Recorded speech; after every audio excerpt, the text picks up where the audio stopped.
ಪ್ರಕೃತಿ ಅಂತ ಒಂದು Prakash we had around 800 special needs kids. Picnic, carbon talk picnic. ಕರ್ಕೊಂಡೋಗಿದ್ದೀರಾ? When was that, Lanisha? Long back. Very nice, very nice. Picnic around 800. Similar to that, ನಾವು plan ಮಾಡೋಣ. Just to create some hype. ನಿನ್ನ ಬಾಳಿನ ಹೊಲವು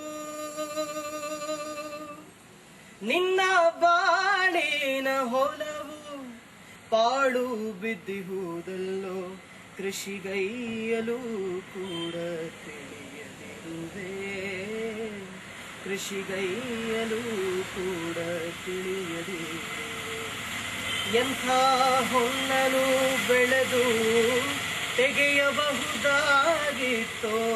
ಹೊನ್ನನು ಬೆಳೆದು ತೆಗೆಯಬಹುದಾಗಿತ್ತೋ ಕೆಲವು ದಿನ ಮೈ ಮುರಿದು ದುಡಿದಿದ್ದರೆ ಕೆಲವು ದಿನ ಮೈ ಮುರಿದು ದುಡಿದಿದ್ದರೆ ನಿನ್ನ ಬಾಳಿನ ಹೊಲವು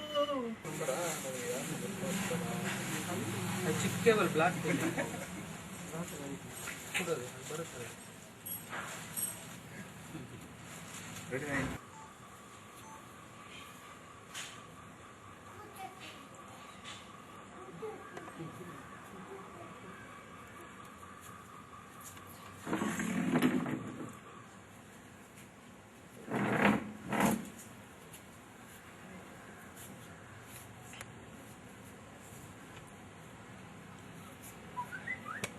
ಒಂದು ಹೊಸ ಆಲ್ಬಮ್ ನಾವು ಕಲಾವಿದರೆಲ್ಲ ಸೇರಿ ಸಮಾಜಕ್ಕೆ ಏನು ಕೊಡಬೇಕು ಅಂತ ಯೋಚನೆ ಮಾಡಿದಾಗ ನಮ್ಗೆ ಅನ್ಸುತ್ತೆ ಕೆಲವು ವಿಷಯಗಳು ನಮಗೆ ನಾವು ಹೇಳ್ಕೊಬೇಕಾಗುತ್ತೆ ಅಂಥದ್ದು ನಮ್ಗೆ ನಾವು ಹೇಳ್ಕೊಬೇಕಾದ್ದು ಸಮಾಜಕ್ಕೂ ಕೊಡಬೇಕು ಅಂತ ನಮ್ಗೆ ಅನಿಸಿದಾಗ ಈ ಥರ ತತ್ವ ಅನ್ನೋಂಥ ಕೃತಿಗಳು ಹೊರಗೆ ಬರುತ್ತೆ.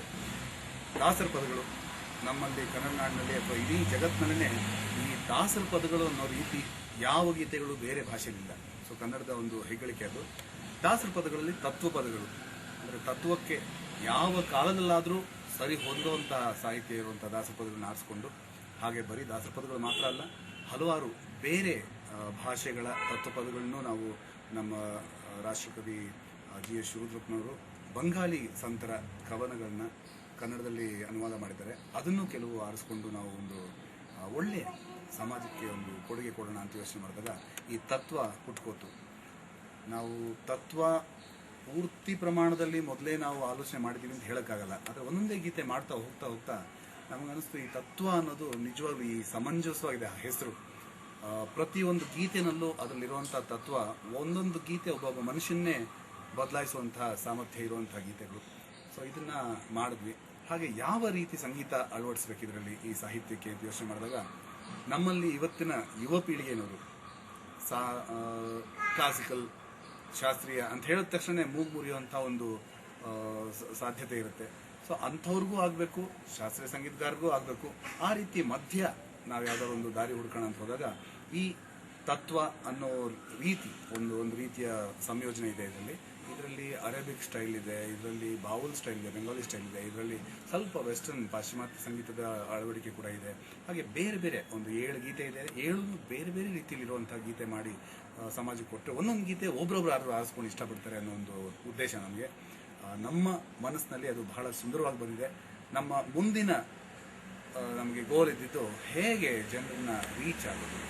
ಸೊ ಅದಕ್ಕೆ ಎಲ್ಲ ಪತ್ರಕರ್ತರು ಮಾಧ್ಯಮಗಳೆಲ್ಲ ನಮಗೆ ಸಹಾಯ ಮಾಡ್ತಾ ಇದ್ದಾರೆ. ಹಾಗೆ ಜನಶ್ರೀ ವಾಹಿನಿಯಲ್ಲಿ ಇದು ಪ್ರಪ್ರಥಮ ಬಾರಿಗೆ ಇದು ಬಹಳ ವಿಶೇಷ ರೀತಿಯಲ್ಲಿ ರಿಲೀಸ್ ಆಯಿತು. ಯಾರು ಈ ರೀತಿ ರಿಲೀಸ್ ಮಾಡಲಿಲ್ಲ. ಒಂದು ವಾಹಿನಿಯಲ್ಲಿ ದೊಡ್ಡ ದೊಡ್ಡ ವಿದ್ವಾಂಸರು RK ಪದ್ಮನಾಭ್ ಅವರು, HS ವೆಂಕಟೇಶ್ ಮೂರ್ತಿ ಅವರು, BK ವರ್ಮಾ ಅವರು ಅವರೆಲ್ಲ ಇದ್ದಾಗ ಅವರು ಮುಂದೆ ಈ ಗೀತೆಗಳನ್ನ ಪ್ರಸ್ತುತಪಡಿಸಿ ಅವರು ಈ ಗೀತೆಗಳಲ್ಲಿ ಏನು ಕಂಡ್ರು, ಏನು ಒಳ್ಳೇದು ಕಂಡ್ರು, ಏನು ತಪ್ಪು ಕಂಡ್ರು, ನಮ್ಮಲ್ಲಿ ನಾವು ಏನು ಒಳ್ಳೇದು ಮಾಡ್ಕೋಬೇಕು, ಏನು ಸರಿ ಮಾಡ್ಕೋಬೇಕು, ಇಂಥವೆಲ್ಲ ವಿಶ್ಲೇಷಣೆ ಮಾಡಿರುವಂತಹ ಒಂದು ಕೃತಿ ಇದು.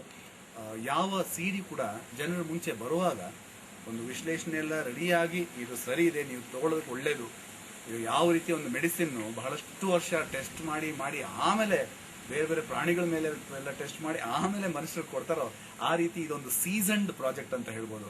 ಎಲ್ಲ ರೀತಿ ಇದರಲ್ಲಿ ಏನು ಒಳ್ಳೇದಿದೆ ಎಲ್ಲ ಪ್ರತಿಯೊಂದನ್ನು ಪ್ರತಿಯೊಬ್ಬರಿಗೂ ಗೊತ್ತಾದ್ಮೇಲೆ, ಅಂದ್ರೆ ನಮಗೂ ಗೊತ್ತಾದ್ಮೇಲೆ ನಾವು ಜನರಿಗೆ ಉಣಬಡಿಸ್ತಾ ಇದ್ದೀವಿ. ಒಂದು ಬಹಳ ವಿಶೇಷವಾದಂಥ ಒಂದು ಕೃತಿ ಇದು. ಎಲ್ಲರೂ ಕೇಳಬೇಕು, ಕೇಳಿ ನಮ್ಮನ್ನು ಆಶೀರ್ವದಿಸಬೇಕು ಅಂತ ನಾವು ಕೇಳ್ಕೊತೀವಿ. ಹರಿದಾಸರ ಹಾಗೂ ಸಂತರ ತತ್ವಪದಗಳು ಬಹಳ ಒಂದು ವಿಶೇಷ ರೀತಿಯಲ್ಲಿ ಹೊರಗೆ ಬಂದಿದೆ ಈ ಆಲ್ಬಮ್ನಲ್ಲಿ. ಇದು ನನ್ನ ಮೊದಲನೇ ಆಲ್ಬಮ್ ಅಂತ ಹೇಳ್ಕೊಳ್ಳೋದಕ್ಕೂ ಕೂಡ ತುಂಬ ಖುಷಿಯಾಗುತ್ತೆ. ಇದರಲ್ಲಿ ಪ್ರವೀಣ್ ಡಿ ರಾವ್ ಸರ್ ಅವರ ಸಂಗೀತ ಸಾರಥ್ಯದಲ್ಲಿ ಇದು ಬಹಳ ಚೆನ್ನಾಗಿ ಮೂಡಿಬಂದಿದೆ.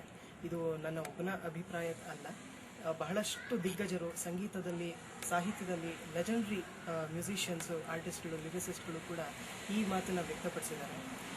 ಇದನ್ನೆಲ್ಲ ನಮ್ಮ ಉದ್ದೇಶ ಏನು ಅಂತಂದರೆ ಎಲ್ಲ ರೀತಿಯ ಜನರಿಗೂ ಇದು ಮುಟ್ಟಬೇಕು ಅನ್ನೋ ಒಂದು ಉದ್ದೇಶದಿಂದಲೇ ಪ್ರತಿಯೊಂದು ರೀತಿಯ ಯಾವುದ್ಯಾವುದು ರೀತಿ ಈ ಒಂದು ತತ್ವಪದಗಳಿಗೆ ಅಳವಡಿಸಬಹುದು ಆ ರೀತಿ ಸಂಗೀತವನ್ನು ಪ್ರವೀಣ್ ಸರ್ ಅವರು ತುಂಬ ಚೆನ್ನಾಗಿ ಅಳವಡಿಸಿ ಎಲ್ಲ ಜನರಿಗೂ ತಲುಪಬೇಕು ಅನ್ನೋ ಉದ್ದೇಶದಿಂದ ಮಾಡಿದ್ದಾರೆ.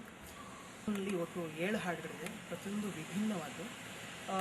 ಒಂದು ನಾನು ಹೆಸರುಗಳು ಹೇಳಬೇಕು ಅಂತಂದರೆ, ಒಂದು ಮರುಳೆ ಅನ್ನೋ ಒಂದು ಹಾಡಿದೆ, ಇದು ಕನಕದಾಸರು, ಅರೇಬಿಕ್ ಸ್ಟೈಲ್ ಅಂತ ಹೇಳ್ಬೋದು. ಇನ್ನೊಂದು ತಾಳುವಿಕೆಗಿಂತ ತಪ್ಪವೂ ಇಲ್ಲ ಅನ್ನೋ ವಾದಿರಾಜರ ಅದ್ಭುತವಾದ ಸಾಹಿತ್ಯ ಇರುವಂಥ ಒಂದು ಹಾಡು.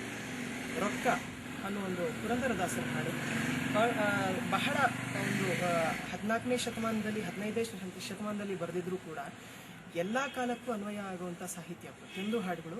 ಹಾಗೆ ಈ ಹಾಡು ಕೂಡ ಸ್ವಲ್ಪ ಪಾಶ್ಚಿಮಾತ್ಯದ ಟಚ್ ಇರುವಂಥ ಹಾಡು. ಹಾಗೆ ನಿನ್ನ ಬಾಳಿನ ಹೊಲವು ಅನ್ನುವಂಥ ಒಂದು ವಿಶೇಷವಾದ ಸಾಹಿತ್ಯ, ಮೂಲ ಸಾಹಿತ್ಯ ಅದು ಬಂಗಾಲಿಯಲ್ಲಿದೆ. ಶ್ರೀ ರಾಮಪ್ರಸಾದ ಅನ್ನೋ ಸಂತರು ಬರೆದಿರುವಂಥದ್ದು. ಇದರ ವಿಶೇಷತೆ ಏನು ಅಂತಂದರೆ, ಆ ಬಂಗಾಲಿ ಮೂಲ ಸಾಹಿತ್ಯವನ್ನು ರಾಮಕೃಷ್ಣ ಪರಮಹಂಸರು ಕೂಡ ಹಾಡ್ತಾ ಇರುವಂಥ ಅದನ್ನು ಡಾಕ್ಟರ್ GS ಶಿವರುದ್ರಪ್ಪನವರು ಕನ್ನಡಕ್ಕೆ ಟ್ರಾನ್ಸ್ಲೇಟ್ ಮಾಡಿ ಅದನ್ನು ನಮಗೆಲ್ಲ ಒಂದು ಅದ್ಭುತವಾದ ರೀತಿಯಲ್ಲಿ ಕೊಟ್ಟಿದ್ದಾರೆ. ಅದು ಕೂಡ ಈ ಆಲ್ಬಮ್ನಲ್ಲಿ